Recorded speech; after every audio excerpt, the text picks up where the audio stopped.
Today I will be talking on speaking life. There's a lot of things that happen in our lives and stuff like that, and a lot of people that we run into. And when you look at people and interact with them and stuff like that, people are very good at telling you what they feel. They feel very good at telling you, where they're at in life, and this is going for me, and that's going for me, and I can do this. And you can run into the people that they seem to have it all together. They can know the word for word. They can tell you scripture, verse, and the whole 9 yards, everything like that when they're here. But when they go home, they have a completely dysfunctional life. Appearances can be a mask or disguise for people. People have a very good ability to put on a false front to, make things seem better than they actually are. As we start this new year, we need to be able to change the way we say things, we speak things. When we meet people, we got to speak life into people. It's too easy to speak harshness and just things that are not uplifting to people. We've only got one shot at this. It's a one go around, and there's no try again, there's no mulligans for you golfers. It's one shot deal. So we got to get it right the first time. When you speak words to people, you can't get those words back. Once it's spoken, it's done, it's over. The only thing that can happen afterwards is forgiveness. There's a song, everybody, I know, how many people know Toby Mac? Yes, Toby Mac. He's got a song, it's called Speak Life. And if you ever heard that song, he says, through everything you do, and every situation you're in, no matter what's happening in your life, you're going to need to speak life into it. You've got to be the guy that says, no matter what situation I'm in, what I'm going through, what people have said to me, where they're, what's happening, I'm going to speak life into my situation. When God created this earth, how did he create it? He used words, right? In Genesis 1 to 25, and we're not going to go through it because it's 25 verses, but God said, light be light. There was light. God said, fish be fish. There's fish. Like whatever God said, it happened. We're made in God's image. So being the fact that we're made in God's image, we have the same ability to say the words that come out of our mouths can happen. You can either use those words to build somebody up or tear somebody down. Everybody's heard the verse that says the power of life and death is in your tongue. And it's very true. Where am I? Oh, there we go. It's strange doing this and trying to keep where you are. But it's good. There's a saying that says, sticks and stones may break my bones, but words will never hurt me. That can't be further from the truth. You probably get hurt less from sticks and stones and heal faster than if somebody is cutting you down.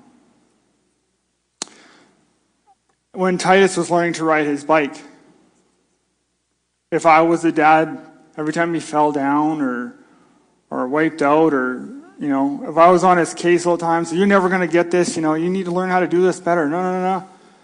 It's not going to take him very long before he's like, forget this. I will find something else to do, right? But as a dad, it's my responsibility to say, hey, you know what? This time was better than the last time. You went 10 more feet. Your balance is getting better. This is getting better. You're doing this better. You're improving. And the more you say that to him, he's like, yeah, Dad, I can do this. And the next thing he goes, Dad, guess what? I jumped off the curb with my bike, and I landed it, and we're good. I said, sweet, we're jumping off stuff. And Amanda's like, oh, goody, we're jumping off stuff. So I told Amanda, that's okay, it's just a bike. Wait until I get him a dirt bike. She's like, as long as you get him all the gear, I'm okay with that. I'm like, fair deal. If you look at the people around you, people that you interact with on a week-to-week basis, a day-to-day basis, in your business, just in everyday life, a lot of what you see or what happens to them is because of what they said.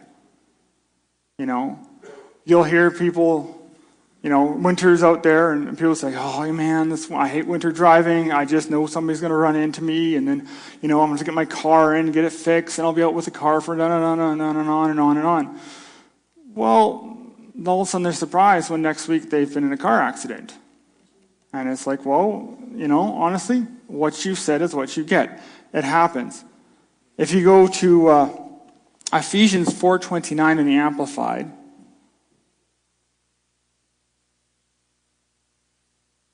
it says, let no foul or polluted language, nor evil word, nor unwholesome or worthless talk ever, I love that word, ever, come out of your mouth, but only such speech as is good and beneficial to the spiritual progress of others, as is fitting to the needs and the occasion, that may be a blessing and give grace or God's favor to those who hear it. So what if we're living in a time that whatever you said out of your mouth instantly happened? Would you change the words you said? The way you say them? Like if you said, for an example, I wish I had one. No. If you come to people and say, just go jump off a bridge. And that happens right away. What would that make you look at a different way of speaking to people? We're put on this earth to encourage those around us. We need to encourage them so they can raise up to their God-given destiny.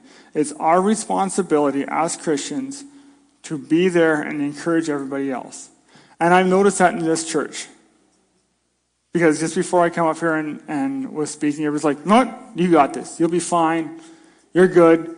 And nothing but encouragement. That's what I love about this church, is we are constantly encouraging everybody in every situation, everything they go through. I don't really know anybody who likes to have discouraging stuff, told to them, spoke over them, constantly told that they're not good at this and not good at that. And people like that obviously are not going to live up and be champions that they need to. Whatever you put in to you is what comes out of you. So if you're the guy or a person that just shows up on Sunday morning and says, oh, I got my Sunday fix, because basically that's all it is, I'm good. And the rest of the week they don't open their Bible, they don't listen to any teaching, they're not reading any books or anything like that, what kind of ability should they have to speak into somebody else's life? A blacksmith, when he's got his forge going, he's always pumping air into that forge to make it hotter and hotter and hotter. And he can't mold or change metal to make it what he needs to be if he doesn't have that air to make that metal pliable enough to work with. We're the same way. If you picture us as a forge, and God is the air, He breathes life into us. He's breathing His word into us, His teaching, His love. If we don't accept that and work with that and stuff like that, we are not in a position to help mold other people. And everybody's got their weaknesses and strengths and weaknesses. And, if you're not there and if you're not making yourself better, there's no way you can make somebody else better. In Luke 6:45 in the Amplified, and also in Matthew 12:34 in the Amplified, and I've gone over this before, and it says, out of the abundance of the mouth, your heart speaks. So what you put in, you get out. Life is too short, and it goes by way too fast to speak negativity to others. We don't have enough time on this planet to be sending people in a direction that they know that they're just not feeling that they're loved or people care about them. They don't know what to do.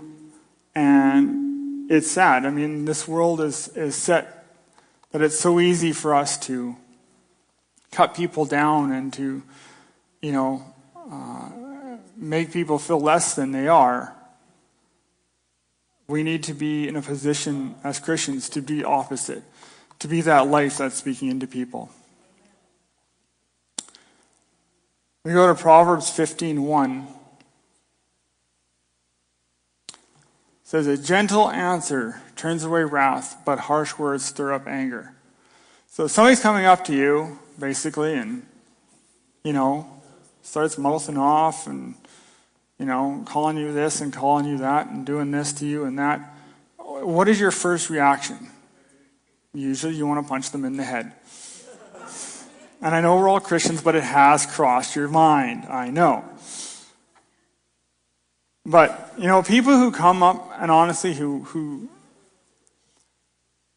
come across and cut people down and stuff, the only reason they do that is because they don't feel good about themselves.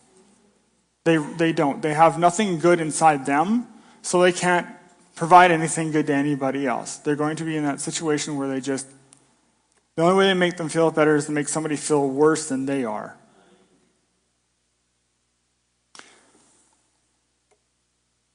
For a lot of people, it's easier, much easier, like I said, to cut somebody down than to lift them up. It's easier to make somebody feel worse than you so you feel better.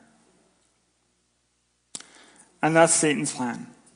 He's been out there telling lies for years that, you need to, cut this person down and make yourself look better and feel better and da-da-da-da.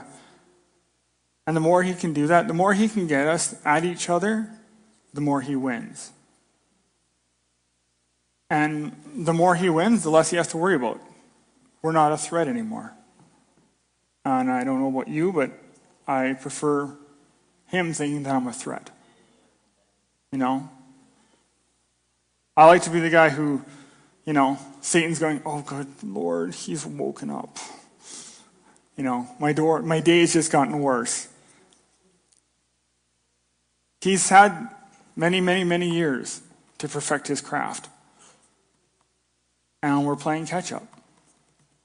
But in saying that we're playing catch-up, we've got somebody helping us out that can make a big difference real fast.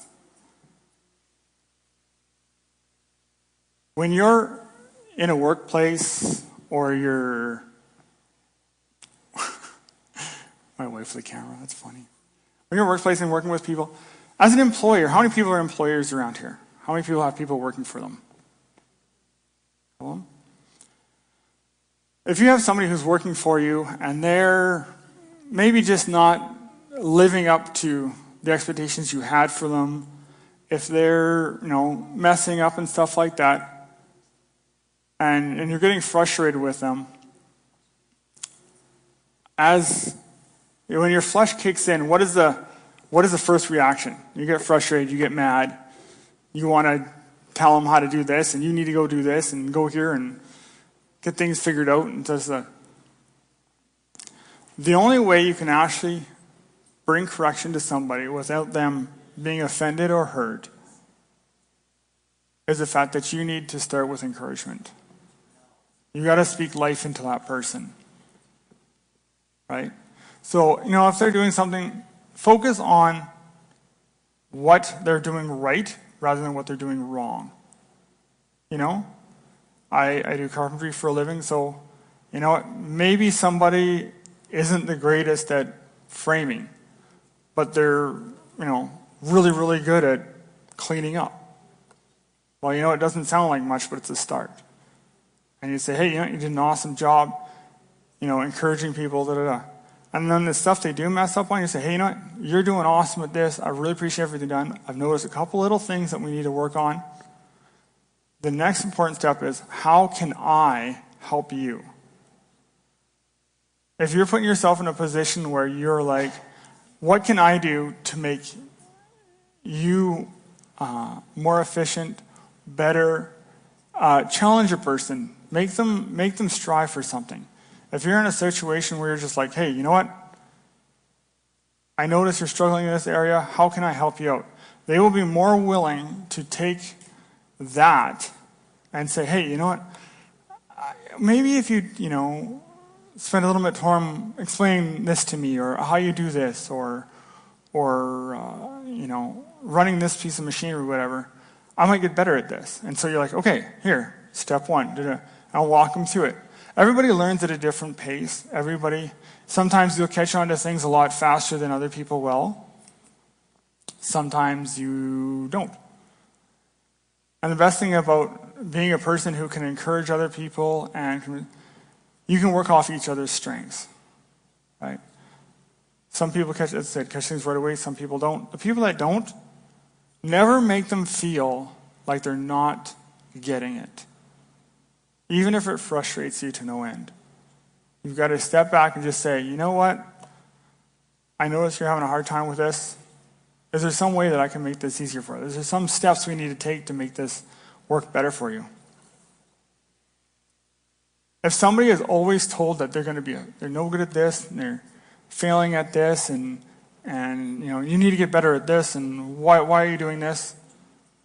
Pretty soon that rolls over from work to rolls over to home. They've had death spoken over them. Basically, they've had a situation where they just like, well, what's the point of trying anymore? I'm not good at this. I'm not good at that. I've tried this 10 times and failed. I'm pretty sure there's a few people in here that have tried their driver's license more than once. I am one of them. I did get it though. So, but it's one of those things. If you don't have those people that are behind you and just saying, you can do this, you got this, don't worry about it, just relax, take it easy, everything will work out. And the person's like, okay. Sometimes, and that's what it takes.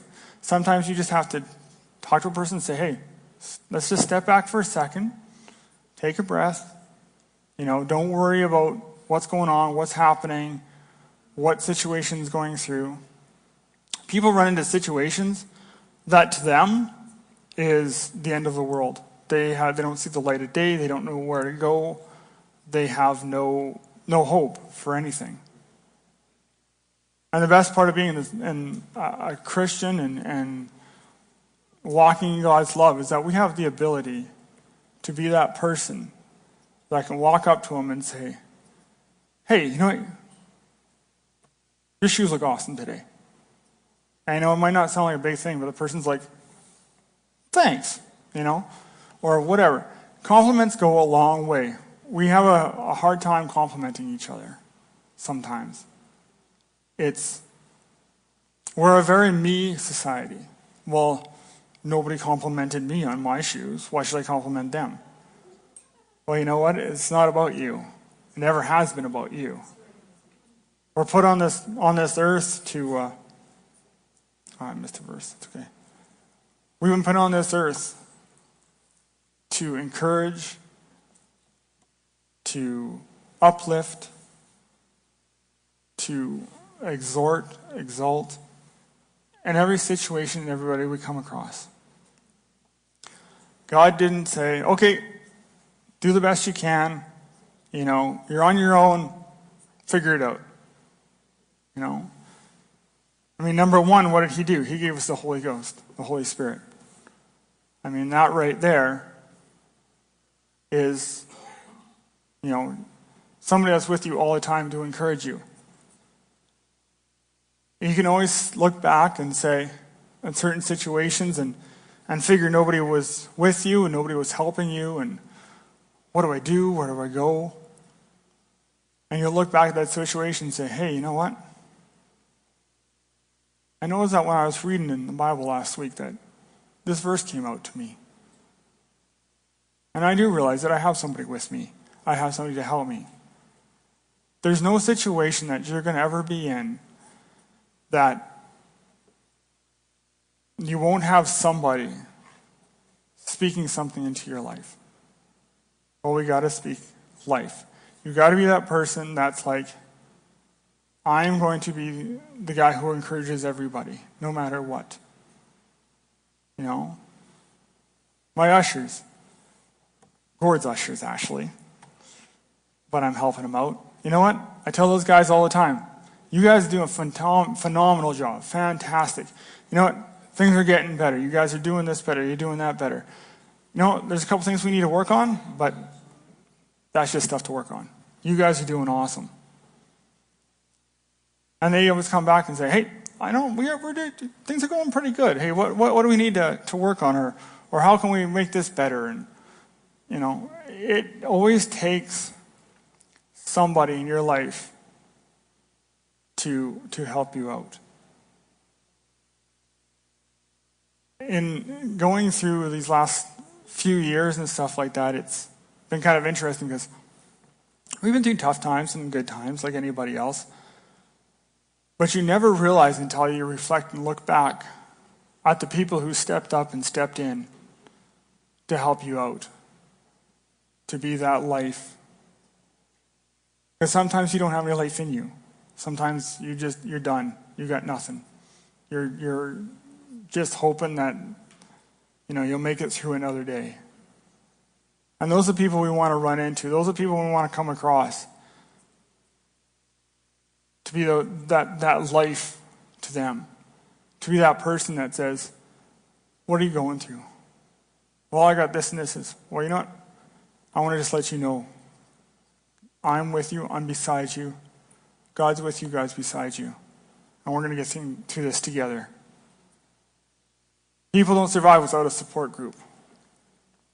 They got the Super Bowl coming up, and everybody's checking their watch. No, I'm just kidding. Who's excited about Super Bowl? Oh, hey, talking about Super Bowl, I found out that in 2017, Canada now gets the commercials. We got to wait till 2017, but just in case anybody wanted to know, we get the commercials. I knew that excites some football people. But you know what? I know those guys, when they sit we're in their locker rooms before a game, what do you think their coach is telling them? The coach sitting there going, you know what, I don't know, you guys barely made it here. You know, it's just by fault that we made it this far. If you guys don't get any better, we're not going to win this thing. You know, you guys better show up and do something. I don't know, like tackle somebody or something. Right? No, he's in there going, yeah, we worked hard, we got here, you guys are awesome, you guys are the best team here. We've got this. It's not a matter of, oh, we'll give it our best try and stuff like that. No. Coaches never talk that way. Coaches always talk, we got this. It's done. We win. Right from the beginning. Whether they're up against the most impossible odds ever, they're like, we got it. No worries. But speaking that kind of life and that kind of encouragement to their team makes their team go, those guys are nothing. Who cares if they're 8-0? We got this. That's what we are to do for each other. We're coaches. If you look at yourself as a coach, what does a coach do? Encourages people. Makes them better. That's what we're supposed to do. We encourage each other. We make them better, make them stronger, make them faster. There's never been a situation, if you look through the Bible, anywhere in the Bible, everything that has happened is by words. God has, well, for example, they're in a boat, crossing a lake, right? What's Jesus doing? He's been preaching all day. He's tired. He's sleeping. You know, all his disciples are up on top and they are freaking out. Because what do they see? They see waves. We're done. We're dead. That's the words coming out of their mouth. It's over. You know, Master, wake up. We're going to die. Right? And every time somebody gets woke up, are you just jumping out of bed? You're usually like, what? What are you talking about?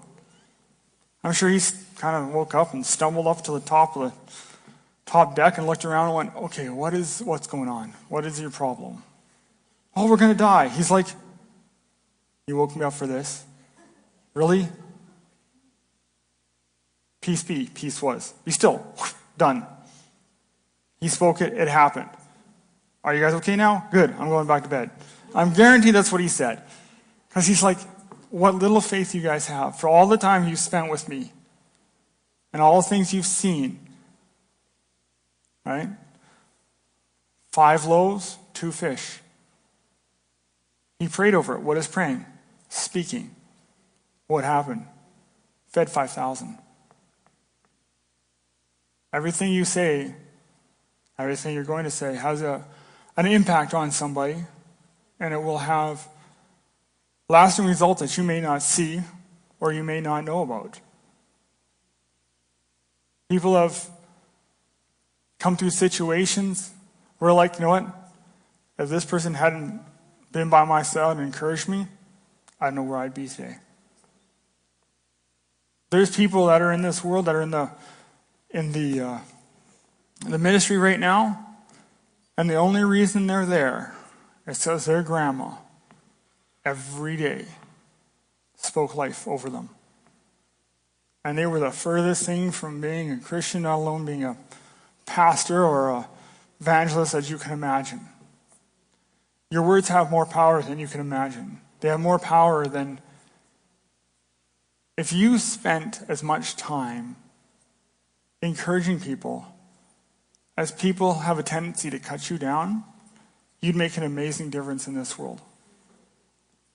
When you go out and you talk to people and you deal with people in different situations and stuff like that, before you open your mouth, we need to be in a position where we're just like, okay, what am I going to say? What am I going to speak into this person's life? Am I going to speak life or am I going to speak death? We have very few times to get it right. It's just, every time you talk to somebody, you're putting a seed in. When Dad says, when we collect the offering, right? Put the offering in. We've prayed over it and stuff like that. Okay, I prayed over my offering. What are you speaking over that offering the rest of the week? What are you speaking over that seed the rest of the week? Are you looking at your bills going, oh, I don't know how I'm going to make this. I don't know how I'm going to survive. And I got this much money and it's still at the end of the month to go. Da, da, da.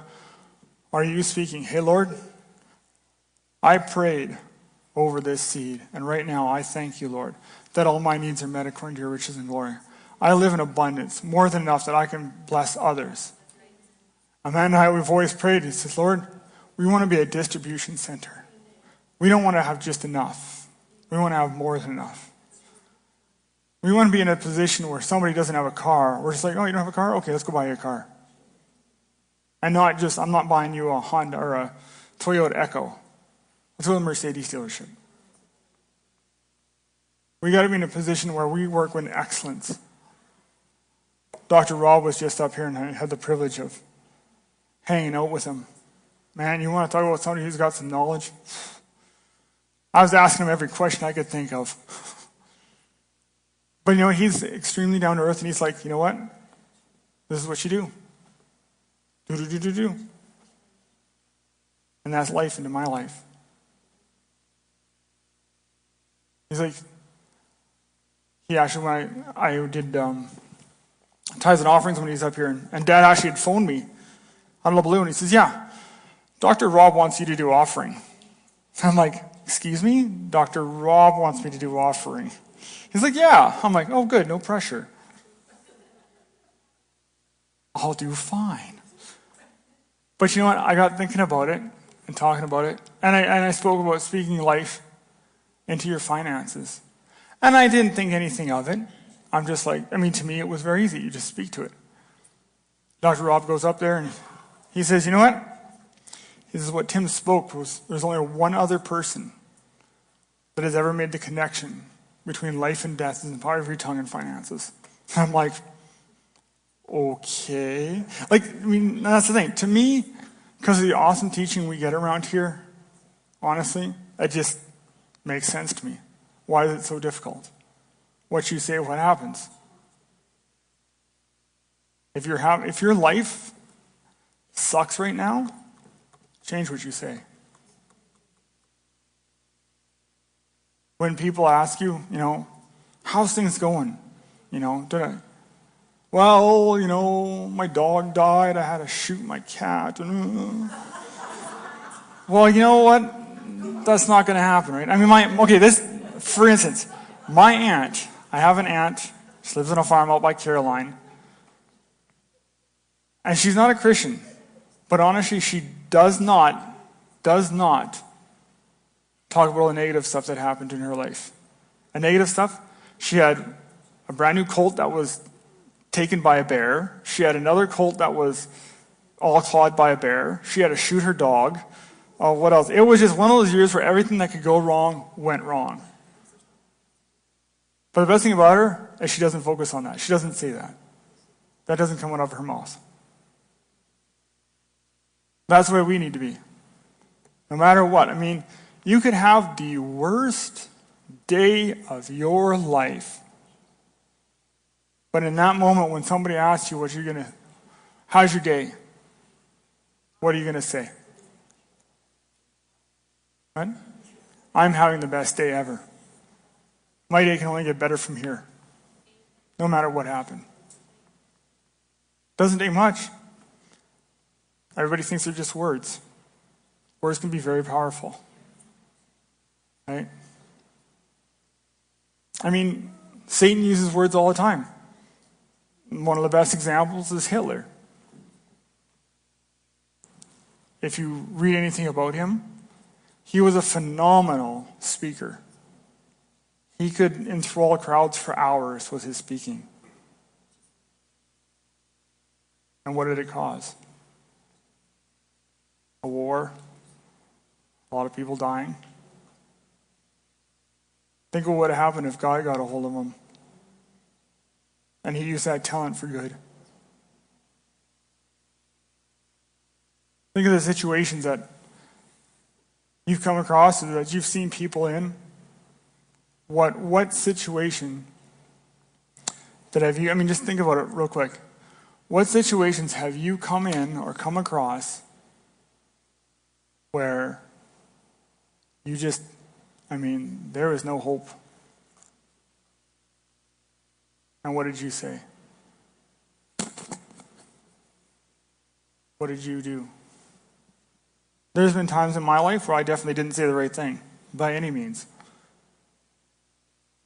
But there's times for example, I was heading up 2 weeks ago to Lloyd Minister to do a job up there. Got to the Vermilion exit, and I put a rod to my oil pan on my truck. Engine just, boom, blew up. That was it. Game over. So I've got two choices. I can go on and on about how bad this situation is, and I don't know how I'm going to get this fixed, and what am I going to do, or to say, okay, God, this is the situation I'm in. Help me through this. You know the places I got to go. You know the people I got to talk to. Ran up to a mechanic shop, got a new motor in it. For a lot less than I thought it was going to be. So every situation you come in, every circumstance you come across, the outcome always determined by what you say. Every person that you run across, their life might be in your hands. You don't know. They might decide to take their life that day. They got nothing to live for. What you speak into them might save their life. And it sounds heavy, and it sounds like what am I going to do? But we really got to sit down and take time and think about what we're going to say to people. I know everybody's, growing up has watched Bambi. What is Thumper's favorite saying? If you got nothing good to say, don't say nothing at all. It's true. If you don't have nothing good to say, You don't need to be speaking.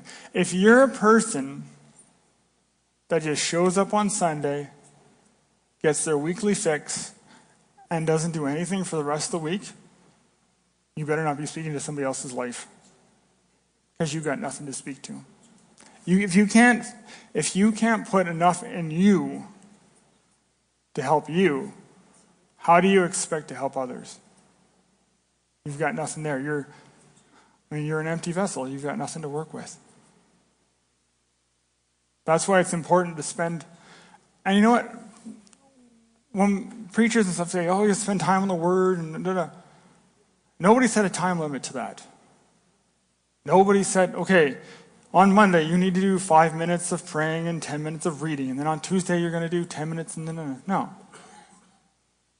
Everybody's life is different. Everybody's day is different. But you know what? If you got 10 minutes at lunch to, read a chapter or whatever, read it.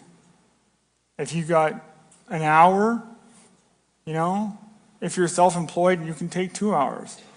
Doesn't matter. All God's looking for is the fact that you took time set aside for Him.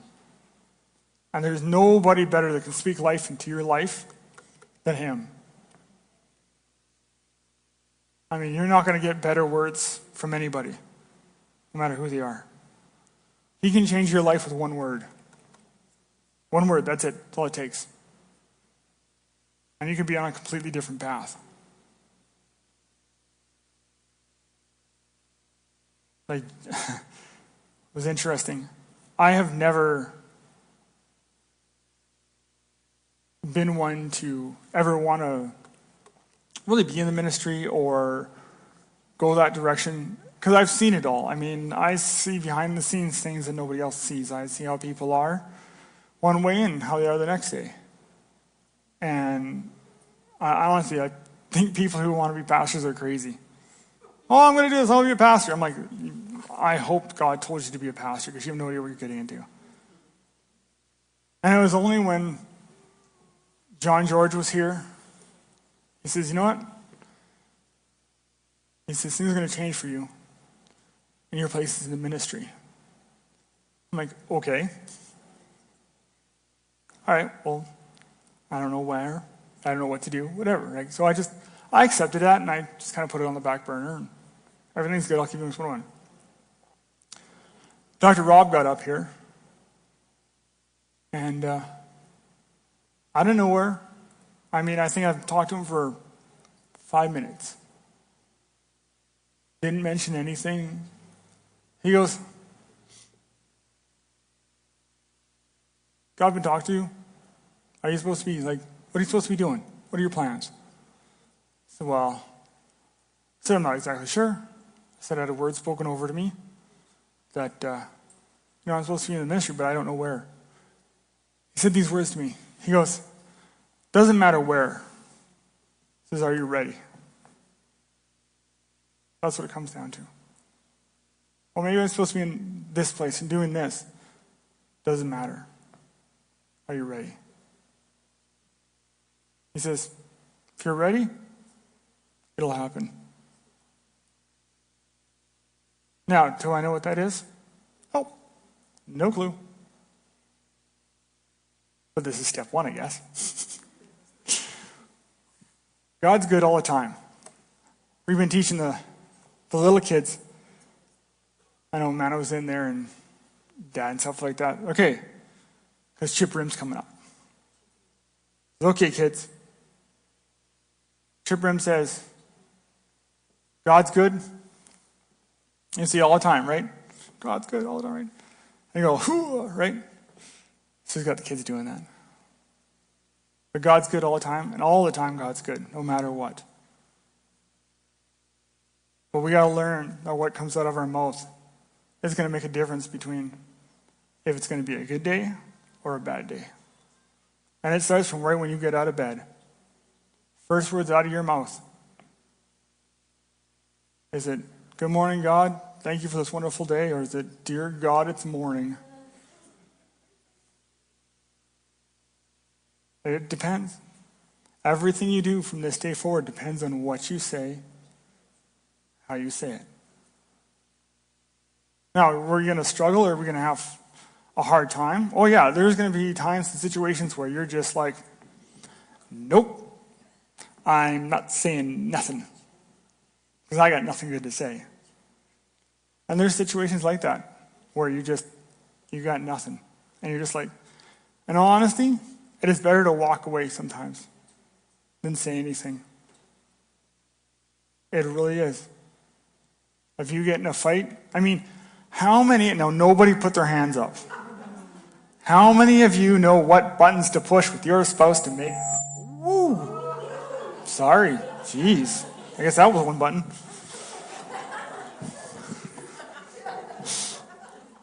See, yeah, see, everybody, all the guys going, I know what buttons to push. And go, whoa. You know what?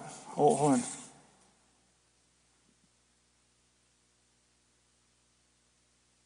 Sorry, I just got a text. So this is the thing about getting mobile devices. Now you get texting people in the middle of talking, they're like, oh, text.